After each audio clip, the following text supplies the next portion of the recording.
Hello. Hello, Elaine. Welcome Hello, to the hello. Coupley Relationship Advice Podcast. Thank you. Thank you so much for Elaine having Hoan. me. I appreciate Of course, Elaine, it's great to be able to do this. I'm it. really excited to have you on Me our show. too. Elaine Hoan is a researcher doing her PhD in singlehood and wellbeing at the University of Toronto. Elaine, what's the most common thing that you get asked while researching singles? So, unsurprisingly, perhaps the biggest question I get asked is who is having better sex? Is it single people or is it partnered people? And wouldn't you believe it? A lot of people tend to expect that it's partnered people, right? I guess, Tim, would you say that that's what you would expect as well? I think Or that maybe single is people, actually. I I get mixed responses. I think that it's probably I think that it's probably partnered people, but I hope that some singles are giving the partnered people a good run for their money and having some good fun while you can. Right, right. Yes, I get mixed things from everyone. Some people think it's partnered people, but there is actually a good chunk of people who think it's singles who can, just go out and screw whoever they want. But actually, a lot of the research suggests that it's partnered people who tend to have greater quality sex and a higher frequency of it as well. I think there's a number of reasons why that might be the case. Just logistically, you just have constant access to a partner, so there's that. It's just the barrier of entry is much lower.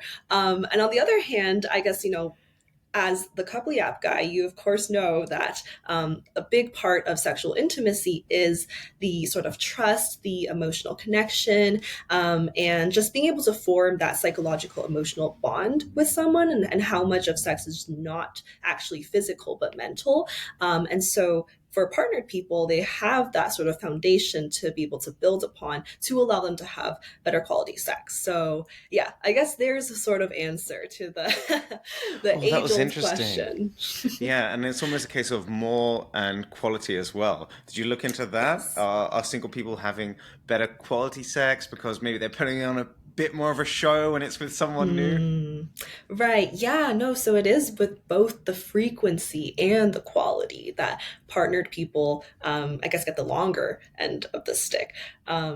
So yeah, no pun intended, but A win for but the coupley community. We're starting this podcast out with an early win for for the coupley community. There you go. Everyone thinking that the grass is greener or more plentiful on the other side. It is, in fact, perhaps not. oh yeah, partnered people one, single people zero for now.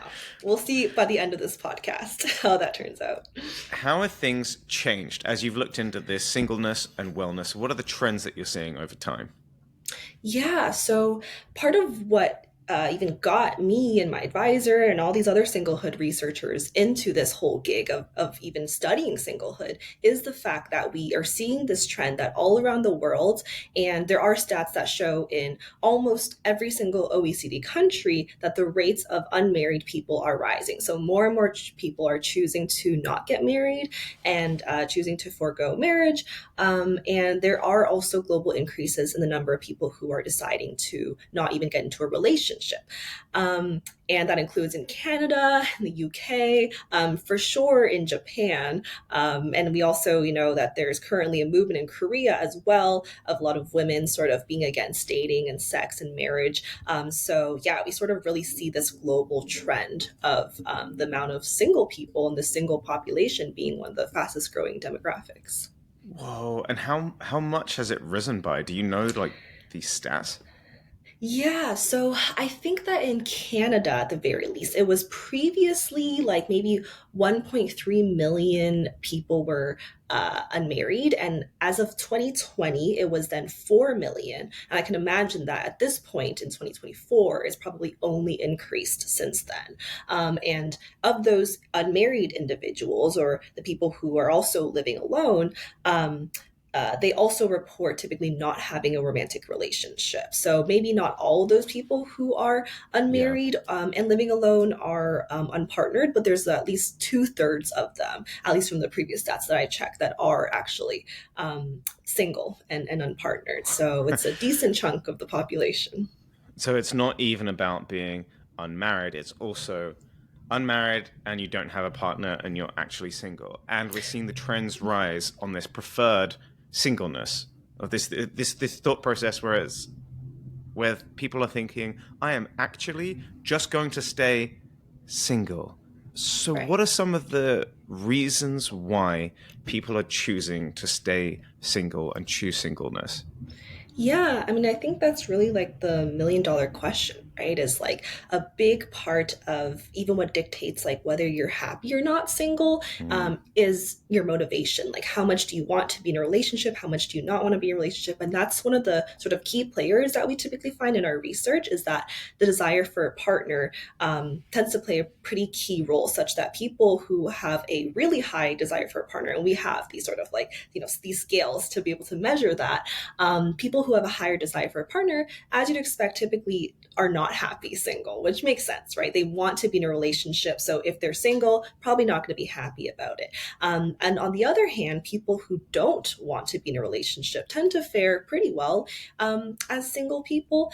But I will say that perhaps some of the happiest singles are those who at least have some sort of healthy dose for a romantic relationship. So maybe a lot of people will have this misconception that the happiest singles are those who do not want a relationship at all. But I think that that sometimes suggests that they maybe had negative potential experiences with past relationships to make them be so opposed to being in a romantic Mm. relationship. So typically, we actually find that it's the sort of the happiest, like most, I guess, sort of secure profile of single people are those who are not completely shut off to a romantic relationship, but recognize that they don't necessarily need one to be happy. Got it. So, talking about happy and unhappy singles. Mhm. So, what we're discovering then is that the happier singles are folks who kind of are open. They're a little bit open to being in a Hmm. relationship, but they're okay with not being in a relationship. Can we break down Yeah. these people further? What are the elements that make up this group? Yeah, yeah. So I think that there are like, intrinsic sort of motivations for like why someone might not want to be in a relationship, but there are also external reasons, right? So even if you don't necessarily want a romantic partner, Mm. that could be because you genuinely hate relationships. It could also just be because maybe you're a student, maybe you're building up your career, and you just have other sort of goals in your life or other aspects of your life that demand a lot of attention, and you just feel like you don't have the time necessarily for romantic relationships. So I feel like, even amongst the umbrella of people who don't want to be in a romantic relationship and maybe have a low desire for a partner, it could be for like intrinsic personal reasons. It could also be just because of like life reasons, even me Mm. as a graduate student or someone who's going to be finishing their PhD for several years, like, I can't see myself necessarily having kids or getting married anytime soon. So I know that I have to put that part of my life on pause for a little bit while I deal with these other sort of life goals of mine. So, yeah.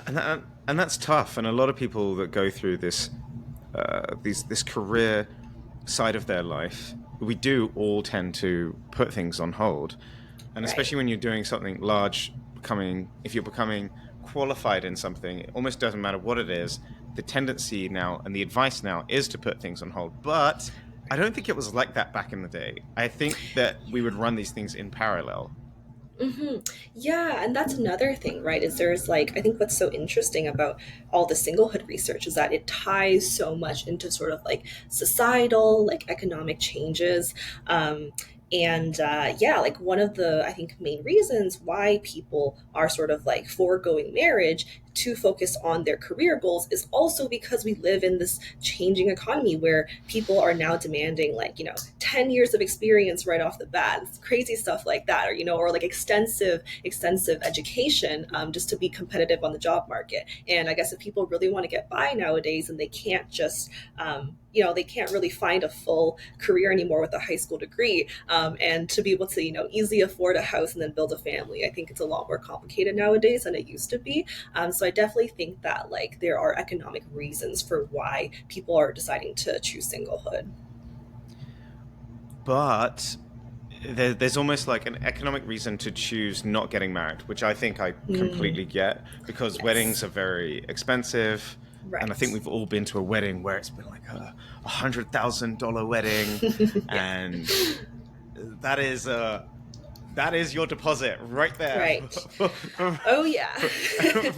That is your deposit for a home right there. Um, but I think being partnered up, there are economic benefits. So in some ways, because being partnered up, you're splitting the rent, or you're splitting mortgage, you're going halves on groceries. So surely there's more economic benefits about being in a partnership, and less economic Yes. benefits being truly single. Or are you seeing Yes. anything different? No, I think you really put your thumb on it. There's a whole sort of discourse right now about the idea of singleism, which is the discrimination and prejudice against single people.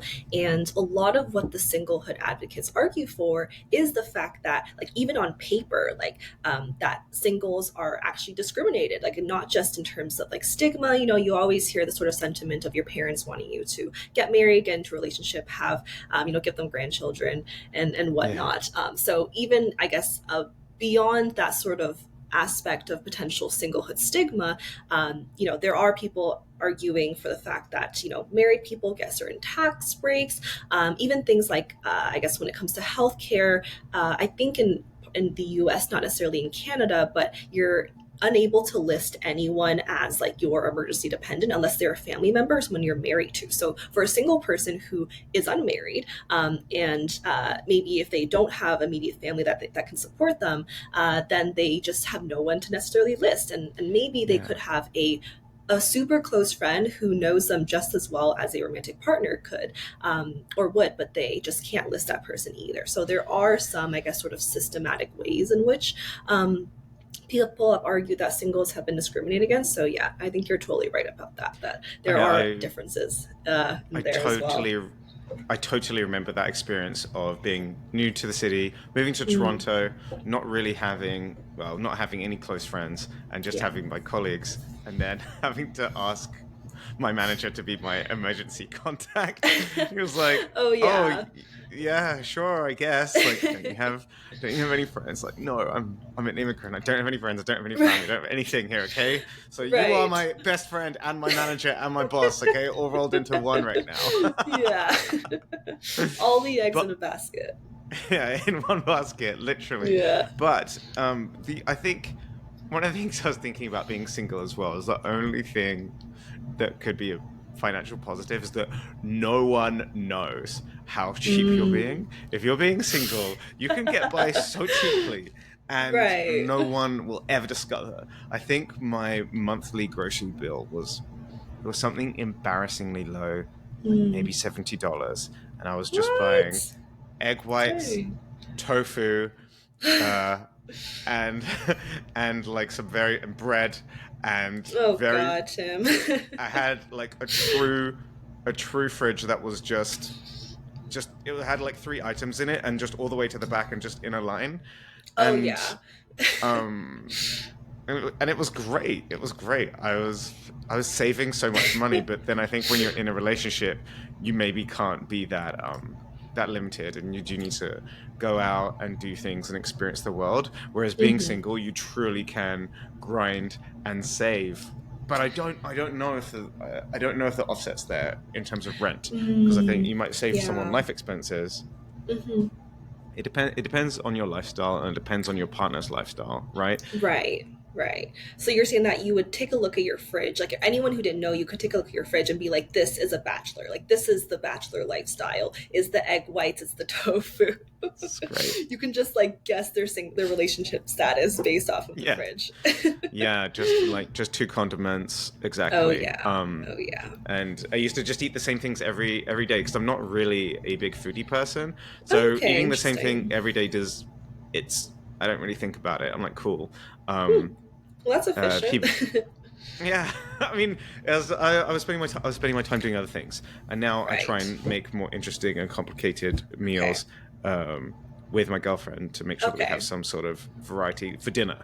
Right. For lunch, still having the same thing every single day, Right. pretty Lunch much. is still the egg whites and the tofu, but dinner it's a little it's a little more. But no, I think that you touch on a really important point, which relates to finding from my paper, which is that we did find that partnered people tend to be higher in the personality trait of conscientiousness, which Mm. is a personality trait relating to um, people. I guess if you just imagine your sort of type A personality, the person that's always on time, super organized, gets things done, like that kind of person is the highly conscientious person.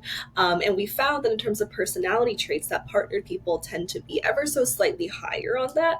And I think that that is partially because of what you're getting at, that when you at least are in a relationship, there's at least one person that's, I guess, heavily integrated into your life who could potentially keep you accountable, especially when it comes to romantic relationships, especially in the beginning of it. You want to sort of make a good impression on this person, right? And so you don't want to come off as like a slob, or someone who just like doesn't have their shit together.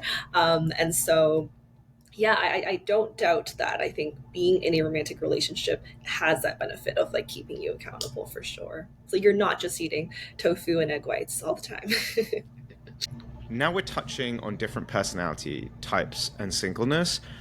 Can you go through the findings of this? Because you had some very interesting findings when it pertained to personality types and singleness. And as I think you know, Coupley, we're big on personality types. We have a lot of Oh personality yeah. quizzes in the app. Our audience loves doing them, discovering more about themselves.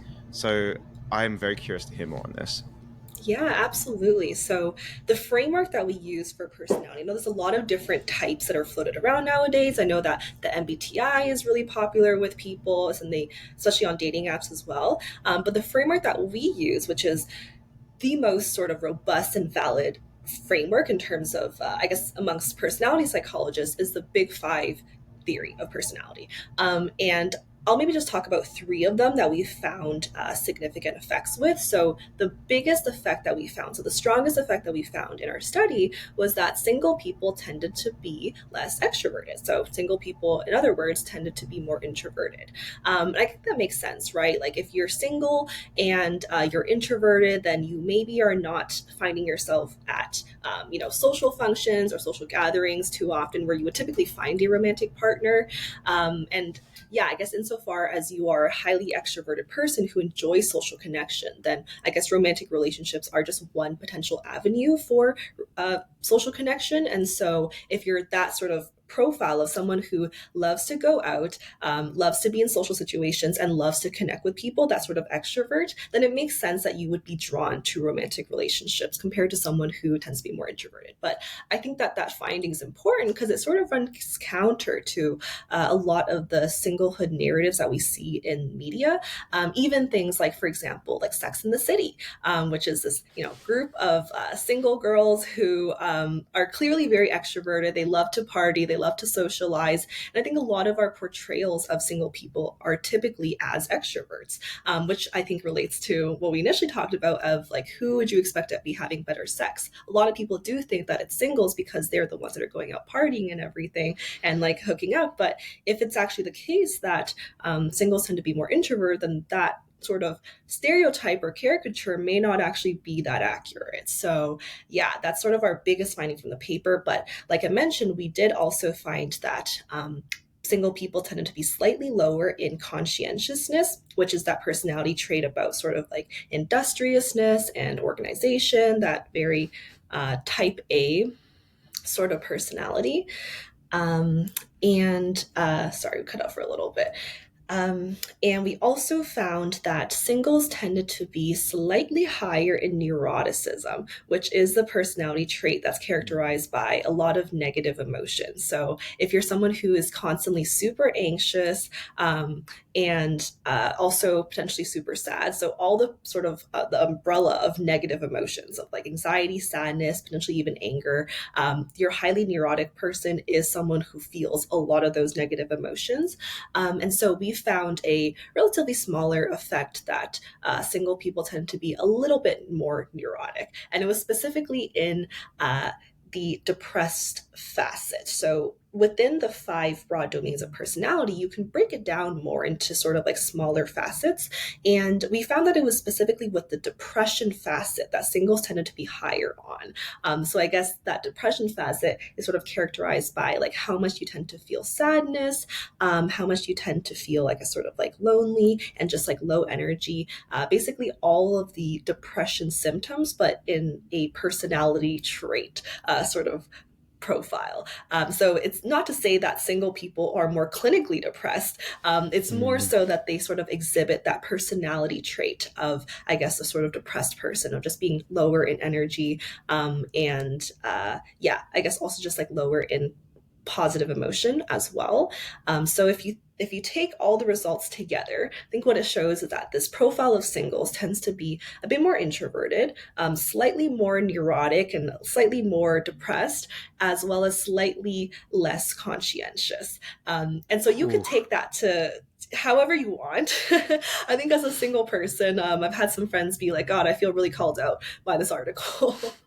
But that isn't to say that every single person falls under these categories. I'm sure that there's absolutely, your single person who is extroverted type A and has never felt a negative emotion in their life. Maybe that person exists, but our results find that on average, this is the sort of personality profile of single people. And is this personality profile unhappy or happy in their singleness as well? Yeah, it's a great question. So, um, when we looked at the relationship between like whether personality could be linked to well-being and whether Mm. that differs between singles and partnered people, we actually didn't find a difference. So I think what I might have expected was that, that extroversion and introversion would predict well-being differently for single and partnered people. Like maybe for single people, or maybe for partnered people, being more extroverted would be more strongly related to them being a happy person. But that's not necessarily what we found. But what we found instead was that on average, and this is what we actually find across a lot of different studies, is that on average, single people do tend to be less happy than people in relationships. And just looking at that personality profile, just broadly, of someone who tends to be more introverted, more neurotic, that isn't necessarily like the happy profile per se. It's actually, yeah, most likely they feel a lot more negative emotion, especially with the neuroticism, but also with the extroversion facet or the extroversion domain as well, because we know that highly extroverted people also tend to be usually very, very high in positive affect. And when we hear that a lot, like the sociable, bubbly person, I feel like that Mm. descriptor of like bubbly, I think really captures like the positive emotion that more extroverted people tend to exhibit. So yeah, I wouldn't necessarily say that they're happier. If anything, if I really had to put my money on it, I'd say that the partnered people are probably happier. And I mean, whenever I talk about happiness, I do think as well that we place so much emphasis as a society on Yes. happiness, and happiness equals good. But I Right. truly think we need to be a little bit careful on it because it feels like it is somewhat of a predisposition, and we're Mm-hmm. sort of placing this emphasis on something that you internally a little bit have or don't. Some people are just going to be more happy and some people aren't, Right. and that's Right. okay. So why don't we let Yes. go of this big pressure on being happy and just saying function well, be healthy enough. Life is fucking hard. We're all going to Yeah. die. So let's just do the best that we can in this time that we have Yeah. versus, oh, I need to swim through life walking through the raindrops and pretending like everything is butterfly and rainbows. Right. Oh my gosh, Tim, you should be a singlehood researcher because that was great. Because it's absolutely true, right? That's such a important and valid argument to be made is that just because we typically find that partnered people are happier, that doesn't mean that singles is experiences or their lives are less valid because they're less happy. That doesn't like that's not necessarily the case, right? And if anything, we find in the research that single people tend to have better relationships with their family, their friends, their neighbors.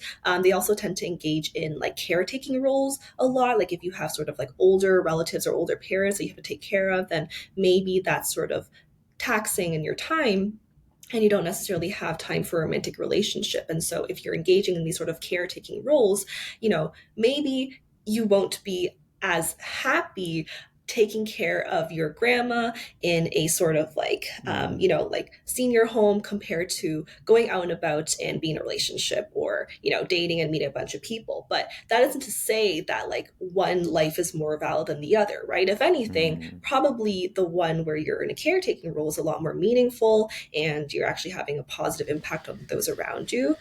So yeah, I definitely think that like even though we typically find that single people tend to be less happy, that doesn't necessarily mean that their lives are less meaningful. And even if they are less happy, like who cares? That's like the life that they're choosing, right? If they want to be single, and that's what they would rather do, regardless of whether that makes them happy or not, then just let people do what they want, right? I think as well, there's probably some good information to be taken from this idea of being low energy and being more highly attuned to negative things. If you can know that that's part of your personality, if you can truly know this is Right. how that I view the world, Hmm. and that it is a factor in my singleness, Hmm. perhaps it's something that you can mold or work on Hmm. to present more of a bubbly exterior if you're trying to enter the world of relationships, because you know Right. that people that are low energy, that are more likely to pick a negative emotion, that tend to look at things in a more negative way, stay single, then you can start to game the system a little bit. Hmm. It might not, it might be okay that it's not genuine in the beginning because we all need to learn behavior. And Hmm. so just having the knowledge, just knowing that this behavior might lead to singleness or could be something powerful. If Hmm. I'm drawing an incorrect conclusion from that as well, and you're saying, Tim, one doesn't equate the other, please enlighten me as well, Elaine. Yeah, no, absolutely.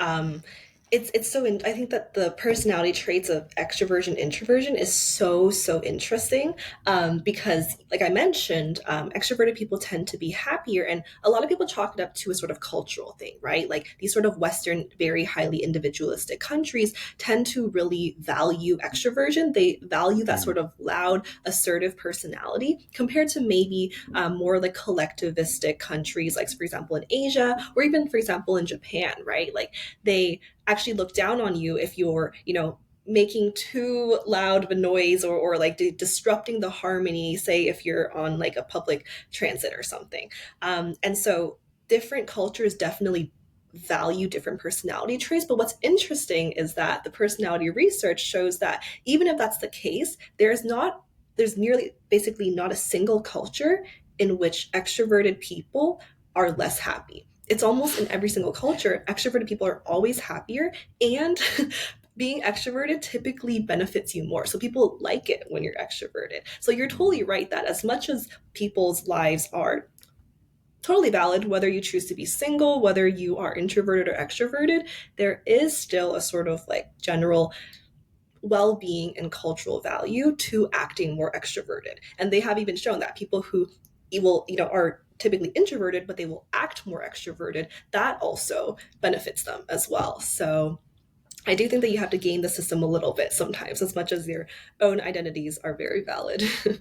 Yeah, I was interacting with someone recently, and I was definitely trying to not take their low energy responses as them not wanting to be my friend. But if Right. you're having a conversation with someone and they are low energy and they're not really responding to you properly, or if you're saying something positive and they're telling you that they're trying to police your response Right. in a way that they would take it. So my friend had done something really cool, and I was saying, "Wow, great job on this. This is very interesting and very, in my opinion, exciting." Yeah. And their response was, whoa, this is nothing. This is not anything." Um, and I Oof. and then I remember thinking like, well, this is not anything to you, but in my mind, this would be a big deal. So as our conversation continued as well, they kind of their attention was on other things, so they're looking at their device, and I was really thinking, okay, does this person not want to be my friend, or am I being too much? Mhm. What or is this just like a little lack of social skills? I chose to believe it was the latter, and it definitely was. But it was just interesting how other people might have received those signals very differently. Yeah, and I think that's something that's important to remember in relationships and just outside of relationships, right? Is that it's like seriously, like we really don't matter. Like it's so funny like how we can easily get really tied up in our heads about these sorts of things, but at the end of the day, when you just think about like the world doesn't revolve around you, like none of this matters, like it's not about you, then I think life becomes a lot more freeing. Um and yeah, I think that maybe for someone who tends to be more highly neurotic, and even like someone who's more anxiously attached, for example, then they tend to have that sort of disposition to take things personally when it really isn't personal. And one of the sort of classic things that my advisor always says is that the person who would be a good romantic partner would also be good single because, you know, being in a relationship isn't going to necessarily fix you, right? It's like if you are already a happy, secure person without a romantic partner, then that makes you the best candidate to be a romantic partner, right? To Mm. be just your own independent, happy self, even in a relationship. So, yeah, I think that aspect about just like, irrespective of relationship status, just like how are you as a person? Are you typically someone who only hyper focuses on negative things? Like, I think that can dictate how happy you are across a number of situations. So, yeah. Here's my top tips for introverted single people to get into relationships if you don't want to use the apps.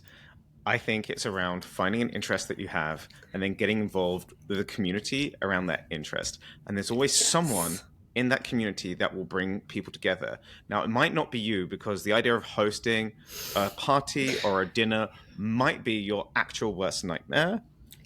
If that person can be you, absolutely do it. It's Yeah. such an amazing superpower, even as an introverted person, to be able to bring people together for a dinner, for a party, for an event.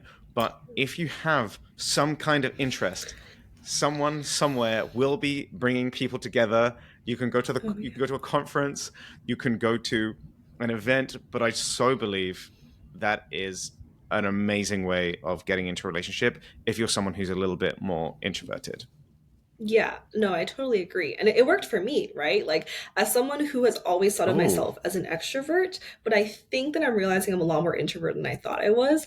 I guess I have met both of my relation like my previous ex and my current boyfriend online. And my current boyfriend I met off of a video game, so totally was not at the club or a party. It was off of a video game. So I totally resonate with that advice of if you're an introverted person who wants to get into a relationship, then just go to do the hobbies and the things that you're interested in, and I'm sure that you will find that person. Elaine, we can't just leave that there. We need the origin story. This is coupley. Talk to us about how you met your partner through a video game. Oh man. All right. So we'll get into it. We'll get into the thick of it. So me being my extroverted but realizing I'm more introverted self has always loved video games, and that's something that I picked up from my brother. I have an older brother, and growing up I always watched him play all of the classic video games. There was times where he would leave the house and I would sneak on to his PS2, okay, PS2 at the time, and play games like Tekken and stuff. Sometimes get in trouble for it, but growing up I have, retained that hobby, and I was playing a game that's notorious for having a very terrible toxic community, which is League of Legends. Um, and I would not recommend ever trying to find a romantic partner on League of Legends. Like maybe it worked for me, the chances are it's probably not going to work for you, and the chances are if I were to try again it wouldn't work for me as well. It's sort of like a one shot kind of thing. But I think that the fact that the community being very well known to be super toxic and terrible made my current boyfriend, a stranger at the time, stand out more because we were in a sort of matchup in a game, and he was just being so positive. And here's us talking about like, the importance of not paying attention to negative things, right? He was so positive. He was really boosting up the team morale. He was like, guys, we got this. Let's keep going. Like, great job. And I'm like, this is nearly unheard of in this video game where people are typically, cussing you out, making comments about your mom. Like, he is actually really bringing a lot of positive energy to this. And so I thought that was so unique. And so I added him in the hopes of we could, continue playing more games together. And we just started talking a lot more. And eventually, the pictures were exchanged. And I was like, this guy doesn't look like someone who lives in his mom's basement, doesn't look like he spends 24/7 on the video game. And as it happened, we both were just casually hopping on after a while. And so yeah, here we are today having a lot of online extensive conversations together and eventually moving into a long distance relationship. So he's in California, and he does software engineering. And yeah, I guess so. We're currently in a long distance relationship. We visit each other every 3 or 4 months or so. Hopefully, it's not going to stay long distance forever, but we'll see. We'll see. Wow, that's an amazing story. And this actually matches up with a lot of the research that we've done of how people met their partners. And Interesting. meeting through an online community was ahead of meeting through a dating app. So the most common way that people meet their Interesting. partners is introductions through friends. The next Mhm. one is meeting at school or university. Then the third one is meeting through an online community slash DM. And that Interesting. is ahead of even the dating apps. And I think that is a great advertisement for getting involved and sending DMs and getting involved in your hobbies. And it's okay if it's a video game. Yeah. And Uh, just that's such an interesting story, Elaine. I love that story. I love this so much. Really? Well, that's very validating because every time I tell this story, I feel like I feel like I sound like a crazy person because they're just like, what do you mean you met your boyfriend off of League of Legends? That's like saying like you met a boyfriend off of like Call of Duty or something. Like all these like really like toxic like video game environments. Like they're like, are you sure that you should be searching for a man there? Like but talk but you about but you, like I yeah. don't think that you were using it to search for a man. I think it was more like a relationship developed whilst you were doing an activity that you enjoy. If you were using it to search for a man, all power to you, Elaine, because you're going into an environment where there are a lot of guys, and so maybe it is also a smart place to do some searching. Right. If my goal was to find a man, just a man, I think that like that wouldn't be a terrible place to search for. But hopefully, your standards for a romantic partner are higher than just they have to be a man. So, but you're right that I think that sometimes the best situations and opportunities come about when you're not searching for them. So, Are there any differences between genders in terms of who's happier single? Because I think society as well has this idea of the single man playing the field. Oh, he's a mm, bachelor, and that seems to have a lot more positive um, mm. emotion attached to it, or positive sort of ideas around it. Versus the spinster, it's like we have a bachelor and a spinster, and that seems that one is very positive and one is very negative. So I wanted to see, does that play into how people actually feel as they go through the world as well? Oh yeah, the double standards are definitely there. But I'm gonna flip it around on you for a second and just ask, like, if you had to put your money on one or the other, men or women, who do you think would be happier single?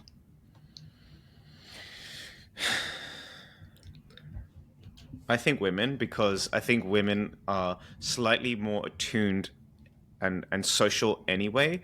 Um, I read this book, like Men Are From Mars, Women Are From Venus.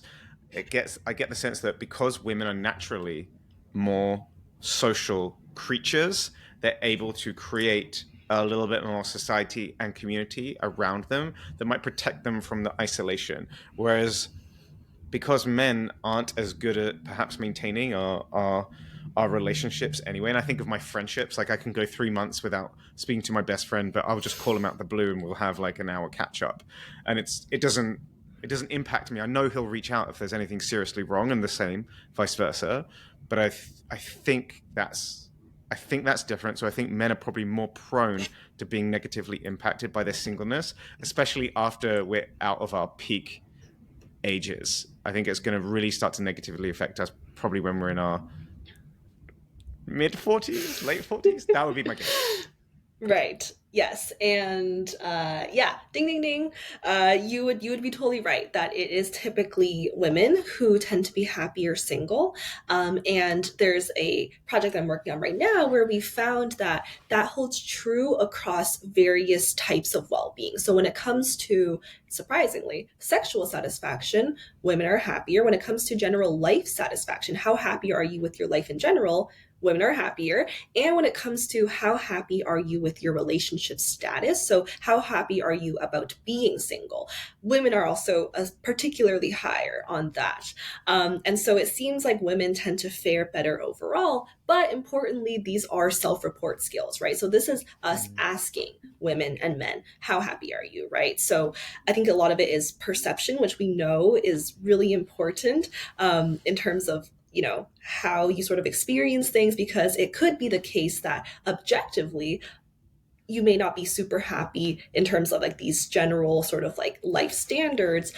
Maybe if you have a crappy job or other sort of external reasons, maybe on paper you may not be happy, but in terms of how you self-report, it seems to be the case that women tend to be higher. And I think that it is exactly like what you mentioned, that a really important aspect of singles' lives is their social network beyond romantic relationships, right? Like friends, family, even neighbors or acquaintances. And there is research showing that singles tend to have better connections in those domains. And I think that that probably particularly applies to women, especially. Even if you're thinking about like caretaking roles, for example, that's typically occupied by women.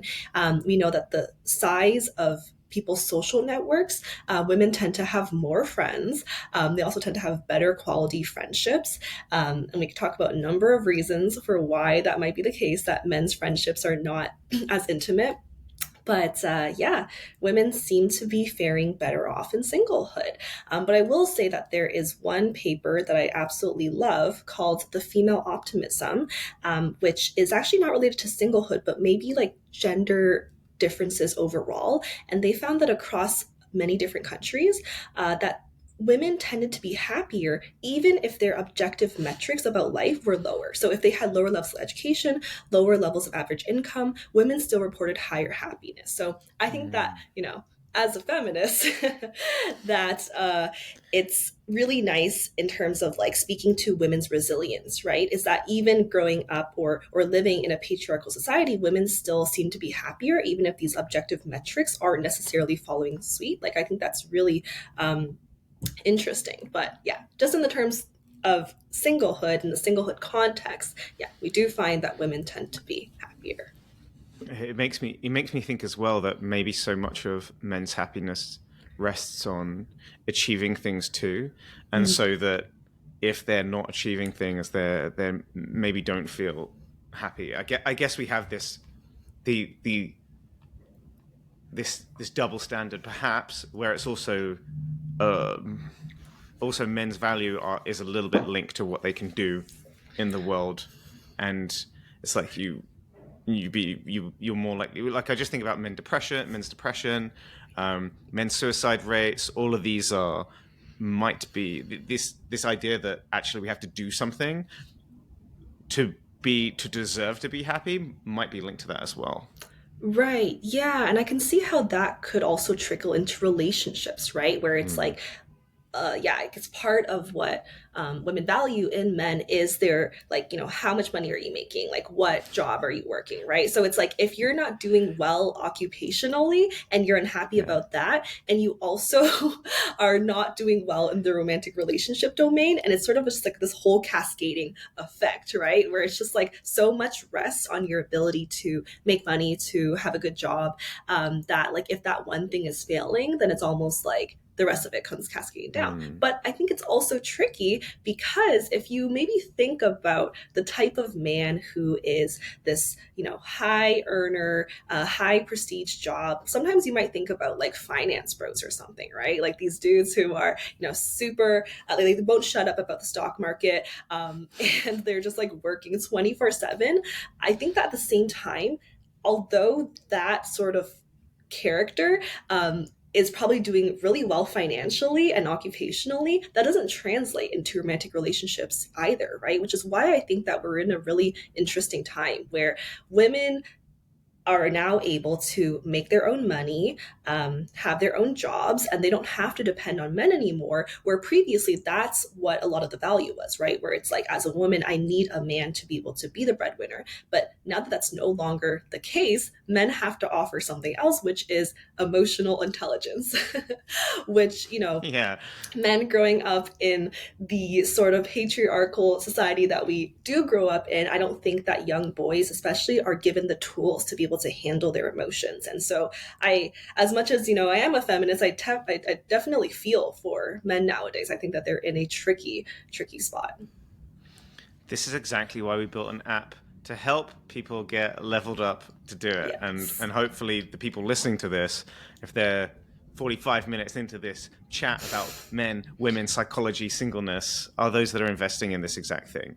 I think the emotional and it's not even it's it's absolutely emotional skills, but I think we could take it up a level and say relationship skills, psychology Yeah. skills, all of which play into this and can be really powerful. And I think sometimes when we say to men, "Oh, I need you to be more emotionally aware," guys are like, "Oh God." But if we were to say, "Hey, I need you to develop your psychological toolkit," we might be a little Mm. bit more like, "Oh, this sounds a little bit more interesting." Like, "Oh, psychology tools." Like now you're speaking my language. Right. Right. Hopefully, we're So doing that together, Elaine. I think we're building that. I think this is what we're.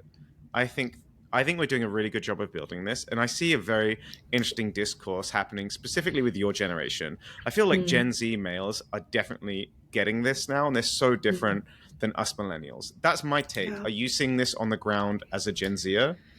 I definitely am. I do feel like because it feels like kind of, I guess, sometimes it can feel a bit extreme, right? Where it's like, I guess as men growing up in a society telling them that, okay, your number one priority is to get a good job and make a lot of money. And then suddenly there's this switch that is telling them actually that still matters, but you also need all of these other skills as well, which you were Yeah. not paying attention to developing as you grew up, right? It's like now you also have to be emotionally skilled, socially skilled. You have to really practice your empathy abilities, and all these sorts of things in which they were not embedded into, I think, men's development, like growing up, just in terms of socialization.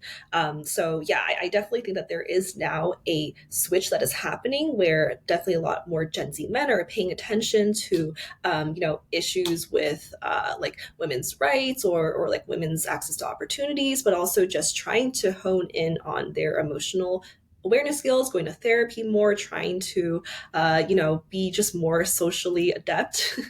um, but there's also, I think, this subgroup of people who feel maybe very threatened by that idea. And I think that a lot of those people can be classified under incels, like people who, Mm. feel like they don't necessarily have the tools to be able to navigate romantic relationships or to, be enter into a romantic relationship if they want one, and are sort of chalking it up to an issue with society or an issue with women rather than their own shortcomings. Because I think that's a little too scary to grapple with. And so you have this sort of sub community of incels who are single, but hate the fact that they're single. And I guess they don't really know what to do about it. So there's definitely more than one side to it. Yeah, I've looked a little bit into incels, not that much. William Costello is a researcher that's doing a lot of work into this Yeah. at the University of Austin. Got to have a great dinner with him, which was very Oh, interesting. nice. He did a lot of deep research into the incel boards on Reddit and where these communities are sort of festering, and the results were pretty tragic. It wasn't you. it wasn't this it wasn't this group that I thought that there would be sort of more of this like militant, skinhead, fascist sort of group of women hating. I thought that's what it would be like. And he said, no, majority of incels are people who are on the spectrum with autism and Asperger's, majority people of color living in North America, and are just have very, very, very limited social skills. And it wasn't like we think of an incel and we think fascist, psychopath. And instead, it's more like someone that's on the spectrum that has really poor social skills, that's not their fault, and are typically more diverse and might have a disability of some sort. And because of that, or those triumvirate of things, you are facing racism, you're facing microaggressions, you don't have the emotional, or like you literally have zero toolkit, and you might look different and sound different, and you will certainly act different, and because of that you get rejected by society, and so they end up rejecting society back, which was not what I was expecting. And instead, I was expecting to be able to find a group that you could sort of hate. And I think we all Right. use incels as sort of like a shorthand for these weird guys. These Yeah. and unfortunately is a group of weird guys. Like that's what it is. But instead of being weird guys to hate, it's like tragically weird guys that will quite literally forever be alone. And it's pretty Right. sad.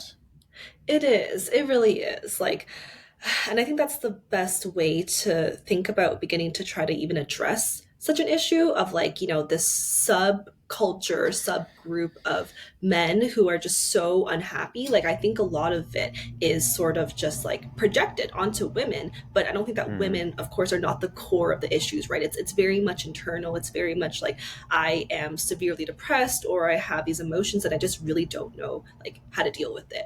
And I think that it's very much, yeah, a sort of systematic issue, right? It's like, how do we get at the root of it? And, as potential parents, even like try to teach our young boys how to deal with their emotions and how to express them and allow them the space to express it. Because as much as we can give men a lot of crap for not knowing how to deal with their Hmm. emotions, at the same time, I think the one thing that we can really give them leeway on is like, yeah, they weren't given these tools. They weren't taught that it was okay to cry, that it was okay to express these emotions. They were taught that those emotions should never be expressed, and that you're weak and feminine if you do so. So I think that it really speaks to Hmm. just a larger, broader issue of like, what are we teaching men in the society?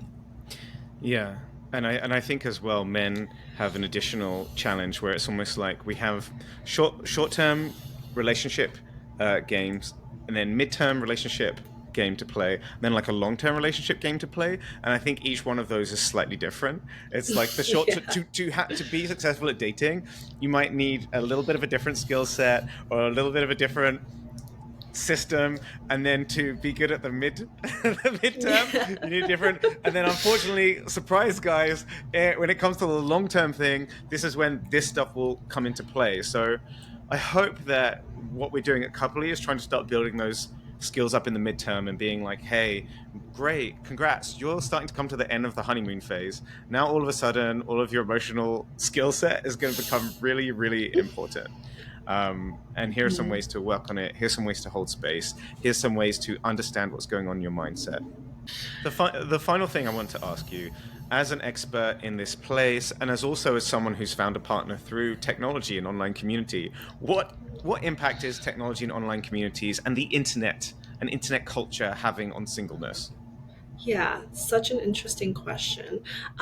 There is a recent book that came out written by Eliakim Kislev, who is a sociologist, but he does a lot of singlehood research. And his book is called Relationships 5.0. And I think it's like how VR and AI are shaping relationships. And in his book, he really makes the argument of that technology can help facilitate.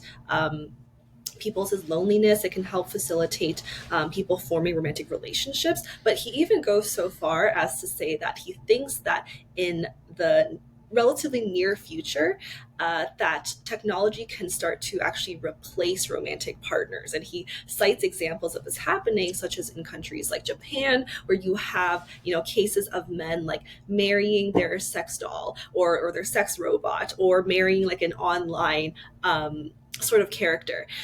And I think that, he makes the argument that that's the current landscape that we're moving towards, is that technology will become so integrated in our lives, so much as they could even potentially act as a romantic partner in and of itself. But I am a very open person, but that sounds kind of terrifying to me, because I can't imagine, like, dating your chat GBT boyfriend and then him saying, hey, how about we go to KFC tonight? I heard there's a really great deal happening. And and that is because he's programmed to say that, because like there's some sort of mass advertisement like happening, where they're having all the online chat GBT boyfriends promote this sort of ad. And the thing is, like, targeted ads are, of course, part of our daily lives. I can't imagine if this was your romantic partner as well, like how crazy that would be, because that coming from a human partner is so natural, right? Like, hey, there's a great deal happening here. Let's go enjoy it. Sounds great. Like, I'm happy that you know about this. But coming from AI, I can't trust that you actually organically want to do that. And it's kind of crazy, right? Like, I don't know if you've seen that there's this, like, the chat GBT voice. I think it's called Dan. There's like a voice to it now, and it actually sounds super realistic. Like the way that it talks, it like uses like and it can use like, like lingo, like just words that you wouldn't expect it to know, and to use it so naturally. It's kind of crazy. That being said, I think that broadly the internet is really great for helping people bond. I mean, heck, it worked for me, right? So I think that it can be a very, very powerful avenue to have people be connected. But I think that, of course, there is a danger of it really socially disconnecting you from other people, right? Like whether that is, having online connection instead of in-person connection. I think there's something that's really important about that in-person interaction. And we saw during COVID that, online interactions cannot fully replace romantic relationships or even just in-person social contact. So I think that it can be used as a tool. I don't think it can be used as entirely a replacement for it. And that goes for people that want to be in a romantic relationship. That goes for people who are single as well. Like, I think that it's a really powerful tool, but I don't know about it being a replacement per se. To bring this home, Elaine, I would love to hear about your personal journey going from playing of League of Legends, meeting someone that seemed interesting as a voice on League of Legends, so much like Love is Blind, and then so give us the guide for the couple community. You met, swapped Instagrams, swapped DMs, and then met in person. Like, talk us through this flow as a little bit of a how-to for people meeting people in online communities and through technology. Yeah, absolutely. And not to toot my own horn, but I was previously in a relationship that was also long distance, and it lasted for several years. So I think I can speak a little bit to long distance online relationships. But I will say that, a lot of the things that you would typically vet for in an in person romantic partner, those still stand true for an online romantic partner, if not more. Like, especially when it comes to sort of establishing a long distance relationship, insofar as trust is already an important thing in romantic relationships. Trust is so important when it comes to online relationships, especially because a lot of things that you share with this person, even explicit photos, right? Like, there has to be so much trust to know that this person is not going to try and betray you. So I think that a lot of that foundation, coming into it, and sort of like, initially we treated it as like a sort of friendship, right? I was just trying to get to know this person online. But I think that a lot of trust has to be built before you sort of actually potentially move into like an actual serious relationship. And for us, we just decided that he would fly over here to Toronto after we had been talking for a while. And we weren't going to treat it as like he flies to Toronto and yay, we're going to be happy in a relationship, right? We were still trying to test the waters to like really make sure that we have a super solid foundation. in the case that this becomes a long distance relationship, because there is a lot of work that goes into maintaining an online relationship or a long distance relationship that you don't necessarily have to do for in person. Things like time zone differences, which can also, cause sort of disruptions in when you guys can actually meet, and having to carve out a schedule, because, maybe two online dates for you guys is equivalent to one in-person date, right? So it's like you actually sometimes have to spend even more time with this person than you would in person. So it's a whole time management thing as well. But I would say, really establish that sort of trust and foundation. Meet with that person. It's okay if it doesn't turn into a full-fledged relationship, right? You're still really trying to test the waters, see, is this person like really who they seem to be? And then from there, I think that you can really just sort of like build it up in the same way that you would with a romantic relationship, but just keeping in mind that there are a lot of nuances to dating online. Physical intimacy for sure is an issue. If physical touch is your number one love language, I think that long distance relationships are probably not for you. So there's a lot of nuances there in terms of like how long can you have this relationship for. I think ultimately for sure it should be moved into an in-person relationship. I don't think they should ever try to permanently have a long distance relationship, but yeah, I guess the main thing is that you have to really make sure that all the typical ingredients that go into forming a healthy in-person relationship, that is even more so in an online relationship, just because of all the potential risk factors and everything else that goes into it. But of course, I know that they're very, very common nowadays. So just, enjoy, have fun out there, but be careful, because the internet can be a scary place sometimes.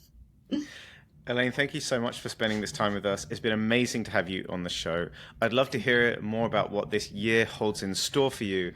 And I know you're a pretty private person, but if people do want to stay connected with you, where can they go?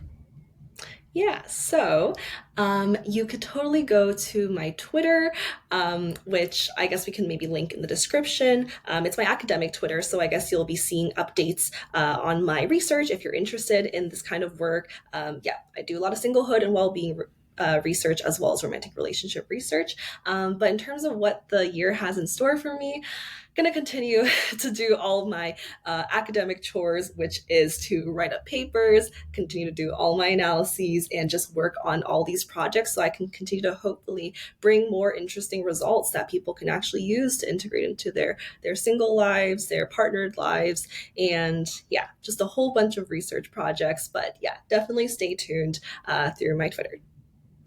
Thank you so much for joining us, Elaine. It's been lovely to have you on the show. Thank you so much for having me.